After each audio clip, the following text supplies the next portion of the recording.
OTT प्लॅटफॉर्मवरून दाखवल्या जाणाऱ्या अश्लील वेबसिरीजला पायबंद घालण्यात यावा, त्यावर दाखवले जाणारे अतिरंजित, भडक, शिवराळ भाषा, नात्यांचा अनादर, पाशवी क्रूरता हे सर्वच गुन्हेगारीला प्रोत्साहित करणार आहे.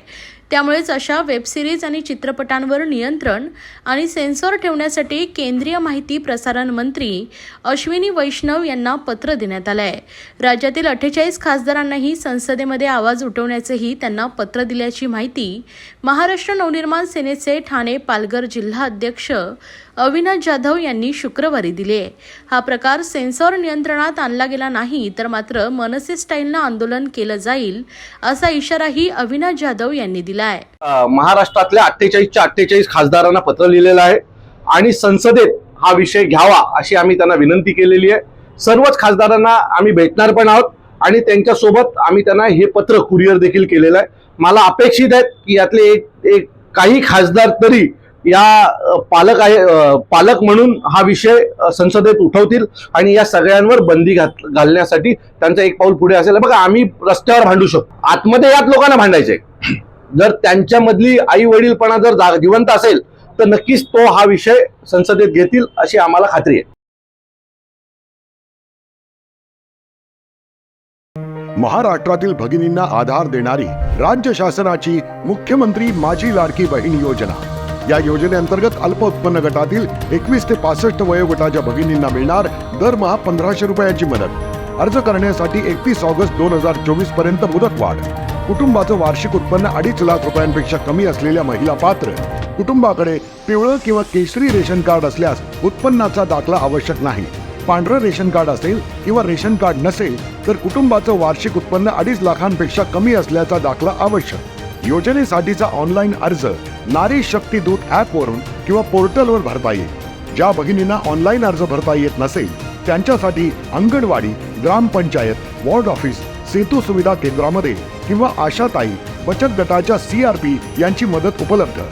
आता आपल्याला अभिमानानं म्हणता येईल, सुखी आणि सुरक्षित आहे माझी लाडकी बहीण.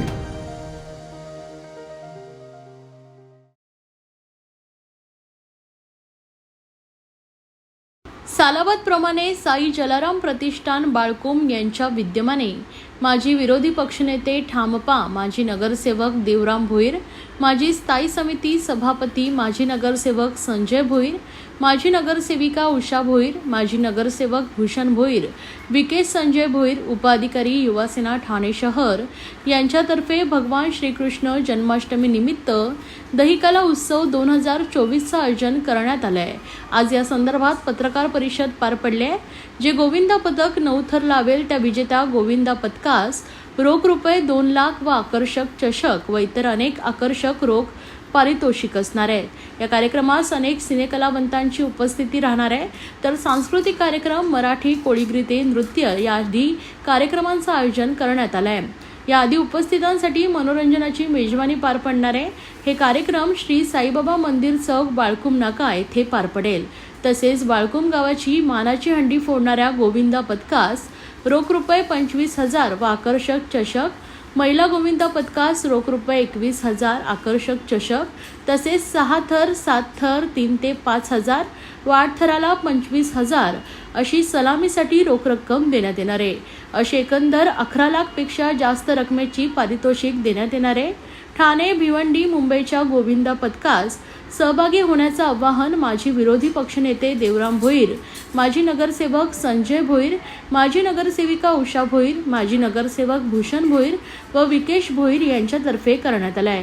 आज या संदर्भात पत्रकार परिषद पार पडले व त्यांनी सविस्तर माहिती दिली आहे. साई जलाराम प्रतिष्ठानच्या वतीने जी बाळकुमची मानाची हंडी आहे आणि बाळकुमच्या मानाची हंडीचं गेले 24 वर्षे तारखेने पूर्ण होत आहेत आणि या 24 वर्षाच्या याच्यामध्ये बाळकुम नाक्यावरती जी आपण दहीहंडी तारखेने उत्सव करतो आणि दहीहंडी उत्सवाच्या माध्यमातून आज आपल्याला या संपूर्ण बाळकुम नगरीमध्ये आपल्याला सर्वांनाच ही दहीहंडी उत्सवाचा कार्यक्रम त्या ठिकाणी बघण्यासाठी मिळतो.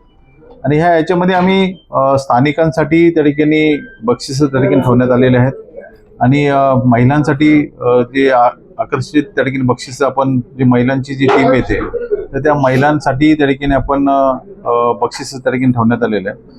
तसंच आपण बाहेरनं जे गोविंदा त्या ठिकाणी आहेत, म्हणजे ठाणे असेल, मुंबई असेल, की नवी मुंबई असेल, भाईंदर असेल, या भागातनं येणारे जे गोविंदा पथक आहेत, त्या गोविंदा पथकांना आपण 9 थराची जी हंडी जो लावेल, थर लावेल, त्याला 2 लाख रुपये ठेवण्यात आलेले आहेत.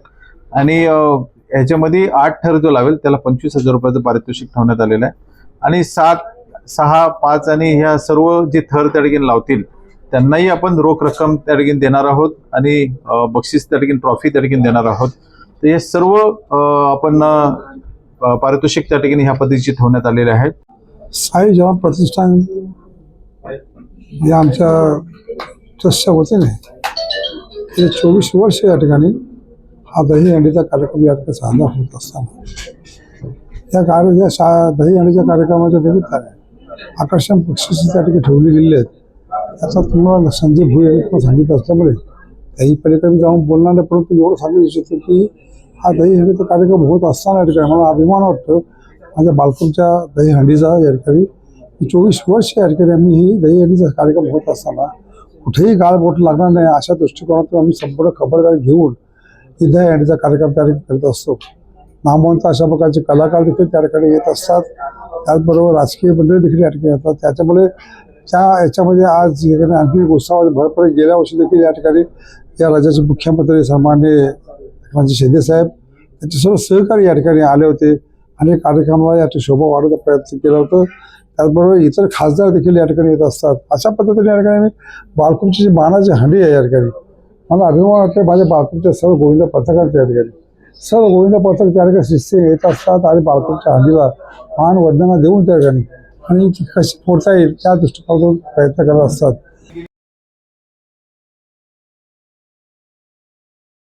भारतीय मराठा महासंघाचे महाराष्ट्र प्रदेशाध्यक्ष महेश कदम यांच्या नेतृत्वाखाली आंदोलन कोलकाता, बदलापूर तसेच अन्य ठिकाणी सातत्यानं महिला व चिमुरड्यांवर होणाऱ्या विकृत बलात्कारांना केवळ आणि केवळ फाशीच देण्याचा कायदा करण्यात यावा या मागणीसाठी भारतीय मराठा महासंघाचे महाराष्ट्र प्रदेशाध्यक्ष महेश कदम यांच्या नेतृत्वाखाली शुक्रवारी 23 ऑगस्ट रोजी सकाळी 11 वाजता ठाणे महापालिका चौकात निदर्शनं करण्यात आले.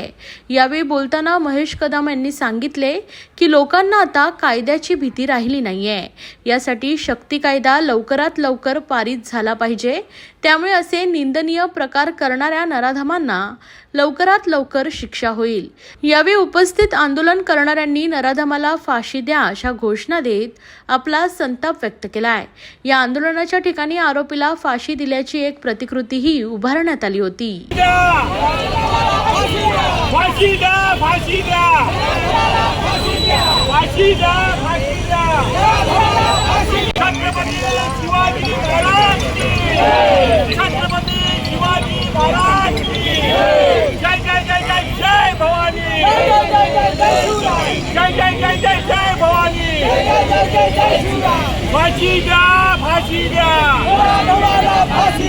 या महाराष्ट्रामध्ये आणि देशामध्ये काही फासणारी घटना घडलेली आहे. बदलापूरमध्ये 4 वर्षाच्या निरागस मुलीवरती पाशवी बलात्कार करून अक्षय शिंदे का नराधमांनी तो जिवंत आहे हे दुर्दैव आहे मोठं की अशा नराधमांना 21 दिवसाच्या आत फासावर लटकवणं ही काळाची गरज आहे. आणि यांना जर फासावर लटकवला तर बलात्काराला कुठेतरी चाप बसेल. याच अनुषंगाने आम्ही आज भारतीय मराठा महासंघातर्फे सगळ्या संपूर्ण टीम बरोबर एक निदर्शन करतोय. या निदर्शनाचा मूळ हेतू आहे की या राज्यामध्ये शक्ती कायदा लवकरात लवकर अंमलात आणावा. आणि माझ्या माहितीप्रमाणे एक शक्ती कायदा महाराष्ट्र शासनाने महाराष्ट्र सरकारने राष्ट्रपती महोदयांच्या स्वाक्षरीने थांबलेला आहे.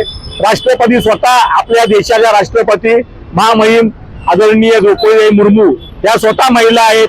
एका महिलेने दुसऱ्या महिलेच्या भावना समजून लवकरात लवकर या शक्ती कायद्यावरती सही करून महाराष्ट्रात हा कायदा जसं आंध्र प्रदेशमध्ये आले तसा महाराष्ट्रात कायदा येऊन 21 दिवसाच्या आत बलात्कार करणाऱ्या त्या नराधमाला फासावर लटकावं हीच आमची मागणी असणार आहे.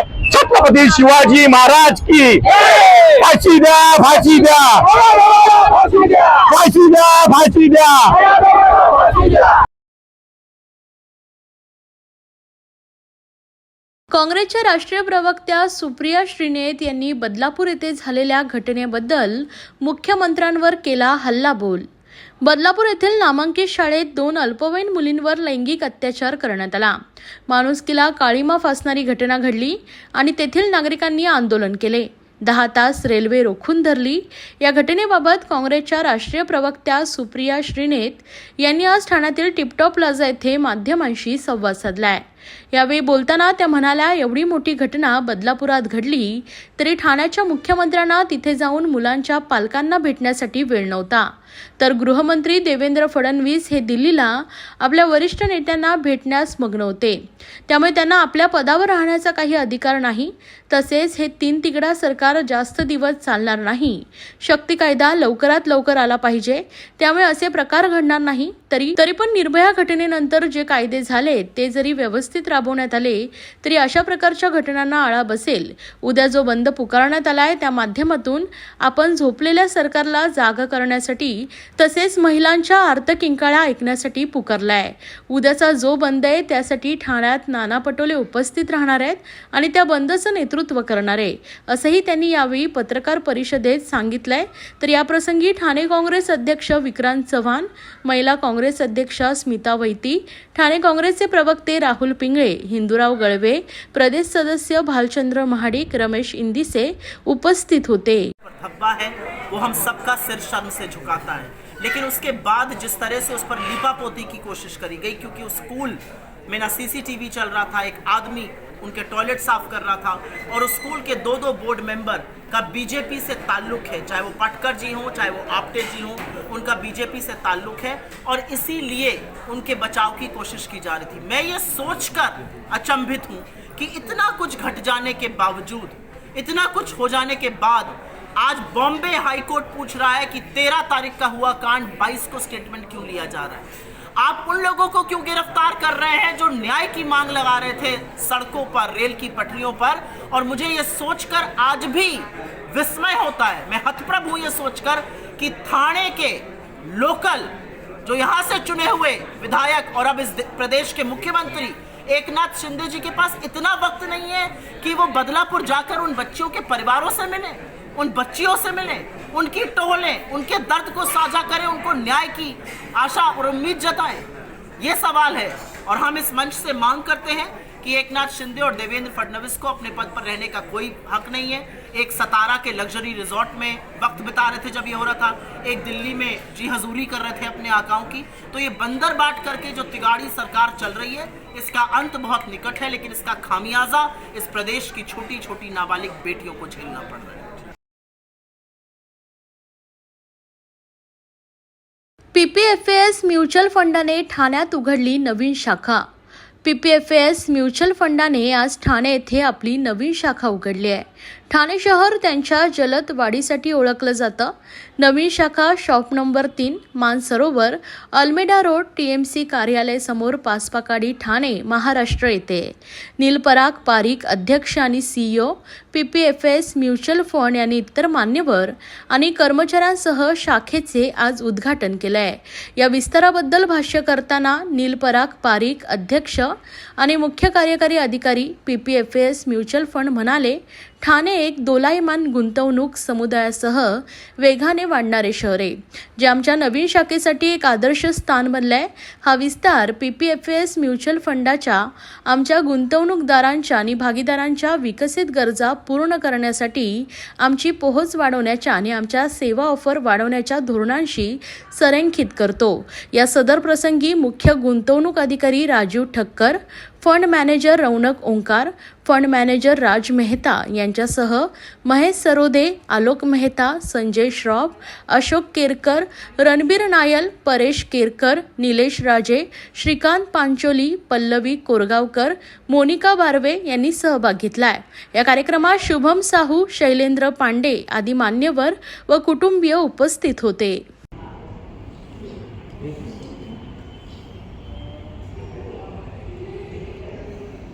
तो शुक्रिया आने के लिए अपने ये थाने के ब्रांच के ओपनिंग में. मुंबई में और एक्चुअली लास्ट 4-5 सालों में हमने काफ़ी ग्रोथ देखी है हमारी म्यूचुअल फंड में और हमारे पास 2 ऑफिस है मुंबई में, एक साउथ बॉम्बे नरीमन पॉइंट पे है और एक अंधेरी में है। पर हमें इधर से थाने एरिया या सेंट्रल से इतने क्वेरीज आ रहे थे कि और निवेशक भी बढ़ गए थे, तो हमने ये ज़रूर हमने समझा कि इधर ब्रांच लाना आवश्यकता है, क्योंकि हम हमारा डिस्ट्रीब्यूटर पार्टनर्स और इन्वेस्टर्स को सर्विस बड़ी अच्छी तरह कर सकते हैं।